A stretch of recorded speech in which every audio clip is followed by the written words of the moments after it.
নমস্কার বন্ধুরা, কথাধারা চ্যানেলে আমি সকলকে স্বাগত জানাচ্ছি। বিভূতিভূষণ বন্দ্যোপাধ্যায় রচিত আমার লেখা গল্পটি শোনার জন্য। এই গল্পের মধ্য দিয়ে বিভূতিভূষণ বন্দ্যোপাধ্যায় তার নিজের জীবনের লেখক হয়ে ওঠার কাহিনী আমাদের সামনে উত্থাপন করেছেন। সেটি আমি আপনাদের সামনে তুলে ধরছি। যদি ভালো লাগে তাহলে অবশ্যই লাইক, কমেন্ট এবং শেয়ার করবেন। এবং নতুন বন্ধুদের কাছে আমার অনুরোধ, আপনারা আমার চ্যানেলটিকে সাবস্ক্রাইব করে আমার পাশে থাকবেন। তাহলে চলুন শোনা যাক লেখক বিভূতিভূষণ বন্দ্যোপাধ্যায়ের লেখক হয়ে ওঠার কাহিনী, আমার লেখা গল্পটি। আমি কেমন করে লেখক হলাম, এ আমার জীবনের, আমার নিজের কাছেই একটা অদ্ভুত ঘটনা।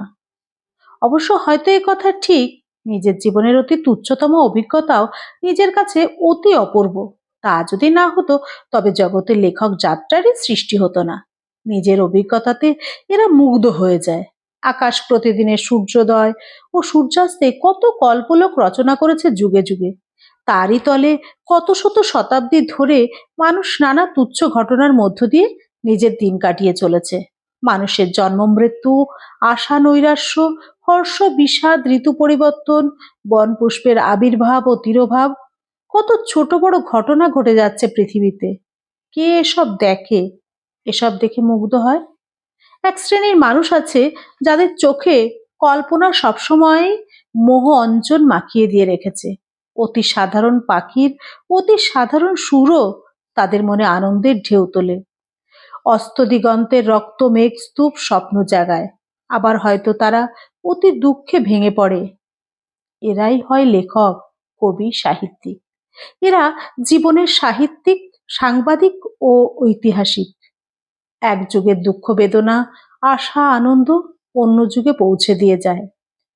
আমার জীবনের সেই অভিজ্ঞতা তাই চিরদিনই আমার কাছে অভিনব, অমূল্য, দুর্লভ হয়ে রইল। যে ঘটনা আমার জীবনের স্রোতকে সম্পূর্ণ অন্যদিকে বাঁক ফিরিয়ে দিয়েছে, আমার জীবনে তার মূল্য অনেকখানি। 1922 সাল, বিশ্ববিদ্যালয়ের উপাধি নিয়ে ডায়মন্ড হারবারের লাইনে একটা পল্লীগ্রামের হাই স্কুলে মাস্টারের চাকরি নিয়ে গেলাম আষাঢ় মাসে। বর্ষাকাল, নতুন জায়গায় গিয়েছি, অপরিচিতের মহলে নিজেকে অত্যন্ত অসহায় বোধ করছি। বৈঠকখানা ঘরের সামনে ছোট্ট একটু ঢাকা বারান্দাতে একলা বসে সামনে সদর রাস্তার দিকে চেয়ে আছি।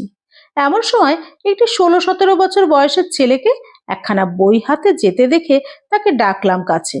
আমার উদ্দেশ্য তার হাতে কি বই দেখব এবং যদি সম্ভব হয় পড়বার জন্য চেয়ে নেব একদিনের জন্য। বইখানা দেখেছিলাম একখানা উপন্যাস। তার কাছে চাইতে সে বললে, এ লাইব্রেরির বই, আজ ফেরত দেওয়ার দিন। আপনাকে তো দিতে পারছি না, তবে লাইব্রেরি থেকে বই বদলে এনে দেব এখন। লাইব্রেরি আছে এখানে? বেশ ভালো লাইব্রেরি, অনেক বই, 2 আনা চাঁদা। আচ্ছা, চাঁদা দেব, আমায় বই এনে দিও। ছোকরা চলে গেল এবং ফেরবার পথে আমাকে একখানা বই এনে দিয়ে গেল। আমি তাকে বললাম, তোমার নামটি কি হে? সে বললে, আমার নাম পাঁচু গোপাল চক্রবর্তী, কিন্তু এই গ্রামে আমাকে সবাই বালক কবি বলে জানে। আমি একটু অবাক হয়ে বললাম, বালক কবি বলে কেন? কবিতা টবিতা লেখো নাকি? ছেলেটি উৎসাহের সঙ্গে বললে, লিখি বই কি, না লিখলে কি আমাকে বালক কবি নাম দিয়েছে? আচ্ছা, কাল এনে দেখাবো আপনাকে। পরদিন সে সকালবেলাতেই এসে হাজির হলো, সঙ্গে একখানা ছাপানো গ্রাম্য মাসিক পত্রিকা গোছের। আমাকে দেখিয়ে বললে, এই দেখুন, এই কাগজখানা আমাদের গা থেকে বেরোয়, এর নাম বিশ্ব। এই দেখুন, প্রথমেই মানুষ বলে কবিতাটি আমার। এই আমার নাম ছাপা অক্ষরে লেখা আছে কবিতার উপরে। বলেই ছোকরা সগর্বে কাগজখানা আমার নাকের কাছে ধরে নিজের নামটা আঙুল দিয়ে দেখিয়ে দিলে।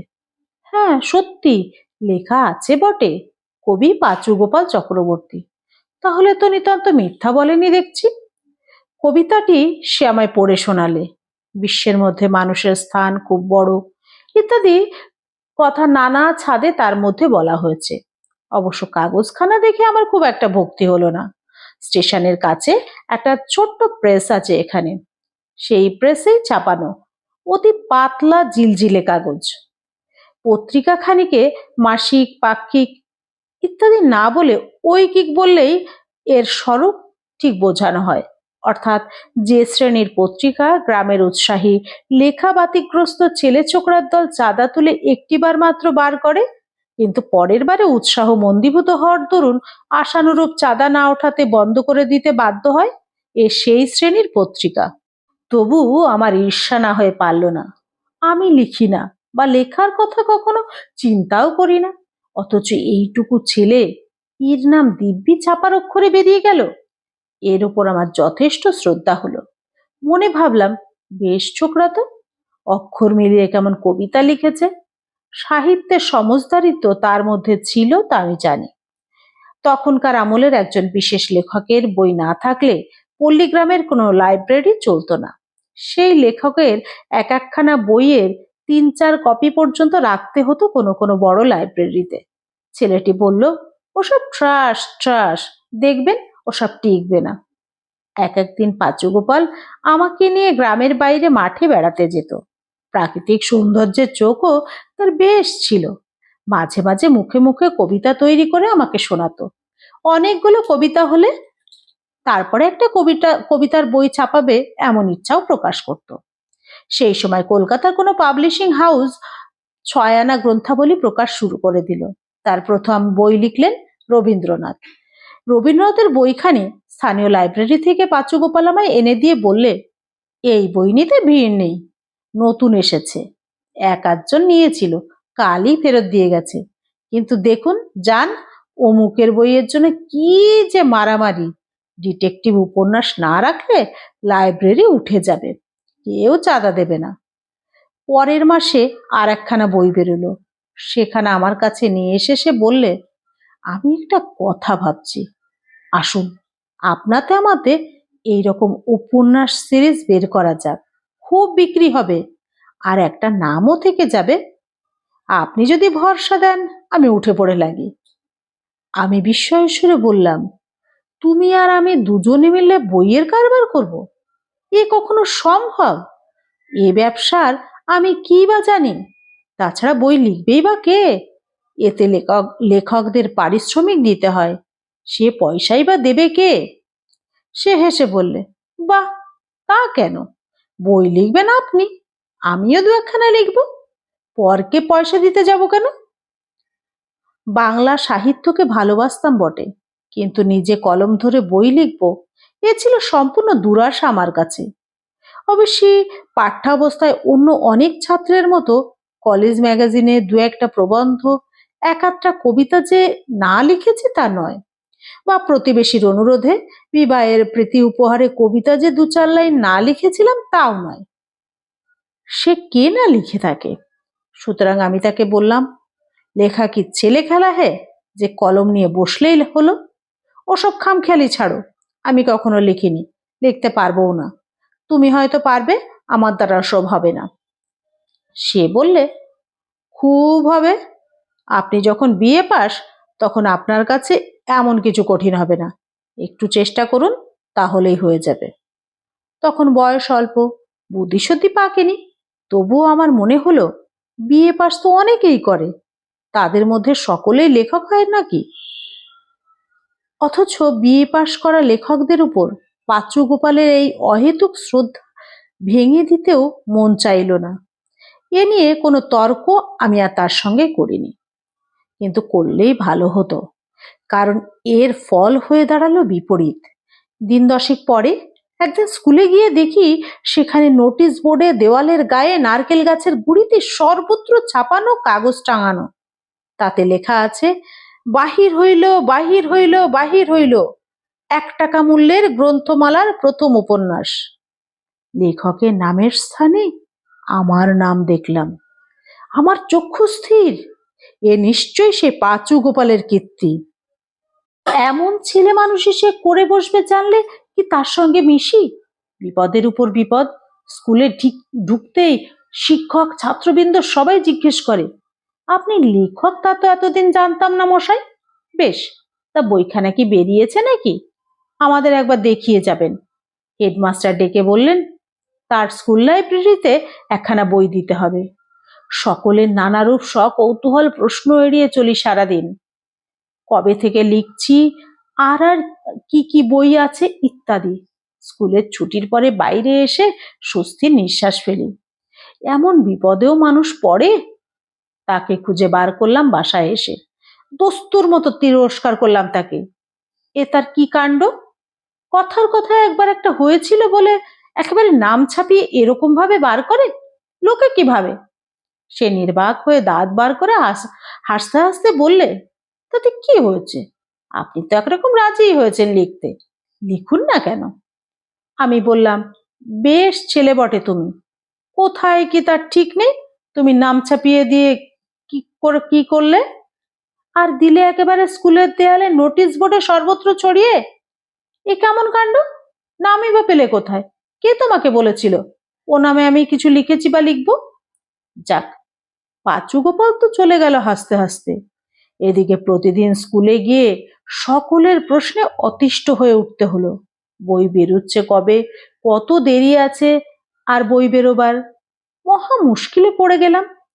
সে যা ছেলে মানুষই করে ফেলেছে, তার আর চারা নেই। আমি এখন নিজের মান বজায় রাখি কেমন করে? লোকের অত্যাচারের চোটে তো অস্থির হয়ে পড়তে হয়েছে। সাত পাঁচ ভেবে একদিন স্থির করলাম, কাজ করা যাক। সে 1 টাকা সিরিজের বই কোনোদিনই বের করতে পারবে না। ওর টাকা কোথায় যে বই চাপাবে? বরং আমি একখানা খাতায় যা হয় একটা কিছু লিখে রাখি। লোকে যদি দেখতে চায়, খাতাখানা দেখিয়ে বলা যাবে, আমার তো লেখাই আছে, ছাপা না হলে আমি কি করব? কিন্তু লিখি কি? জীবনে কখনো গল্প লিখিনি। কি করে লিখতে হয় তাও জানা নেই। কিভাবে প্লট জোগাড় করে, কি কৌশলে তা থেকে গল্প ফাঁদে, কে বলে দেবে? প্লটই বা পাই কোথায়? আকাশ পাতাল ভাবি প্রতিদিন, কিছুই ঠিক করে উঠতে পারি নে। গল্প লেখার চেষ্টা কোনোদিন করিনি। পাঠ্যাবস্থায় সুরেন বাড়ুজ্জে ও বিপিন পালের বক্তৃতা শুনে স্বাদ হতো, লেখক হতে পারি আর না পারি, একজন বড় বক্তা হতেই হবে। কিন্তু লেখক হবার কোনো আগ্রহই কোনোদিন ছিল না, সে চেষ্টাও করিনি। কাজে প্রথমে মুশকিলে পড়ে গেলাম। 7-5 ভেবে প্লট সংগ্রহ আর করতে পারি না কিছুতেই। মন তখন বিশ্লেষণমুখী অভিব্যক্তির পথ খুঁজে পায়নি। সবকিছুতেই সন্দেহ, সবকিছুতেই ভয়। অবশেষে একদিন এক ঘটনা থেকে মনে একটা ছোট্ট গল্পের উপাদান দানা বাঁধল। সেই পল্লীগ্রামে একটি ছায়াবহুল নিভৃত পথ দিয়ে শরতের পরিপূর্ণ আলো ও অজস্র বিহঙ্গ কাকলির মধ্যে প্রতিদিন স্কুলে যাই। আর একটি গ্রাম্যবধূকে দেখি প্রতিপার্শ্বের একটি পুকুর থেকে জল নিয়ে কলসি কক্ষে প্রতিদিন স্নান করে ফেরেন। প্রায়ই তার সঙ্গে আমার দেখা হয়, কিন্তু দেখা ওই পর্যন্ত। তার পরিচয় আমার অজ্ঞাত, এবং বোধহয় অজ্ঞাত বলেই একটি রহস্যময়ী মূর্তিতে তিনি আমার মানসপটে একটা সাময়িক রেখা অঙ্কিত করেছিলেন। মনে মনে ভাবলাম, এই প্রতিদিনের দেখা অথচ সম্পূর্ণ অপরিচিত বধূটিকে কেন্দ্র করে একটি গল্প আরম্ভ করা যাক। দেখা যাক কি হয়। গল্প শেষ করে সেই গ্রামের 2-1জনকে পড়ে শোনালাম, পাঁচুকেও। কেউ বলে বেশ ভালো হয়েছে, কেউ বলে মন্দ হয়নি। আমার বন্ধুকে কলকাতা থেকে নিমন্ত্রণ করে গল্পটি শুনিয়ে দিলাম। কোনো বিশ্বাস আদৌ জন্মায়নি যে আত্মপ্রত্যয় লেখকের একটি বড় পুঁজি, আমি তখন তা থেকে বহু দূরে। সুতরাং অপরের মতামতের উপর নির্ভরশীল না হয়ে উপায় কি?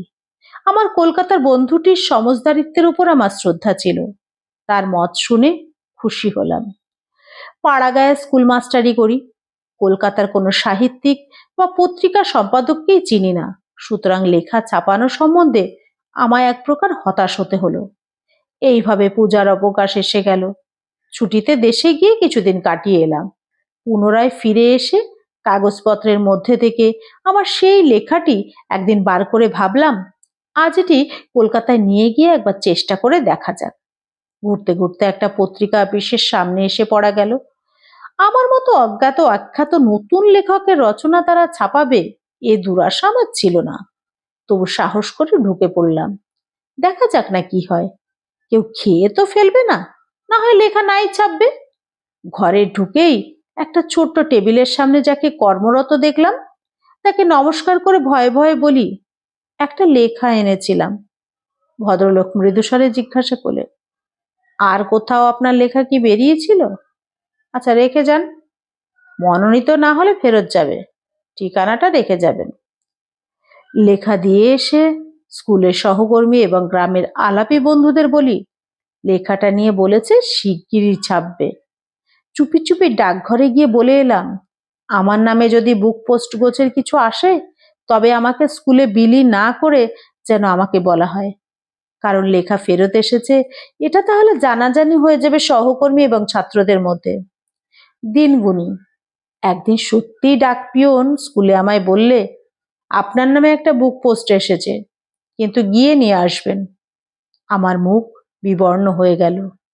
নবজাত রচনার প্রতি অপরিসীম দরদ যারা অনুভব করেছেন তারা বুঝবেন আমার দুঃখ। এতদিনের আকাশ কুসুম চয়ন তবে ব্যর্থ হলো, লেখা ফেরত দিয়েছে। কিন্তু পরদিন ডাকঘর থেকে বুক পোস্ট নিয়ে এসে খুলে দেখি যে আমার রচনাই বটে, কিন্তু তার সঙ্গে পত্রিকার সহকারী সম্পাদকের চিঠি। তাতে লেখা আছে, রচনাটি তারা মনোনীত করেছেন, তবে সামান্য একটু আধটু অদল বদলের জন্য ফেরত পাঠানো হলো। সেটুকু করে আমি যেন লেখাটি তাদের ফেরত পাঠাই, সামনের মাসে ওটা ছাপা হবে। অপূর্ব আনন্দ আর দিগ্বিজয়ের গর্ব নিয়ে ডাকঘর থেকে ফিরি। সগর্বে নিয়ে গিয়ে চিঠিখানা দেখাতেই সবাই বললেন, কারুর সঙ্গে আপনার আলাপ আছে বুঝি ওখানে? আজকাল আলাপ না থাকলে কিছু হবার জোটই নেই, সব খোসামত্ত।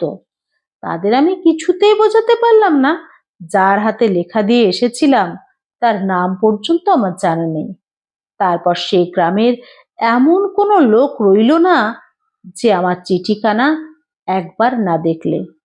কারোর সঙ্গে দেখা হলে পথে তাকে আটকাই এবং সম্পূর্ণ অকারণে চিঠিখানা আমার পকেট থেকে বেরিয়ে আসে এবং বিপন্ন মুখে তাকে বলি, তাই তো, ওরা আবার একখানা চিঠি দিয়েছে, একটা লেখা চায়, সময়ই বা তেমন কই। হায়, সেসব লেখক জীবনের প্রথম দিনগুলি, সে আনন্দ, সে উৎসাহ, ছাপার অক্ষরে নিজের নাম দেখার বিস্ময় আজও স্মরণে আছে, ভুলিনি। নিজেকে প্রকাশ করার মধ্যে যে গৌরব এবং আত্মপ্রসাদ নিহিত, লেখক জীবনের বড় পুরস্কার সবচেয়ে তাই।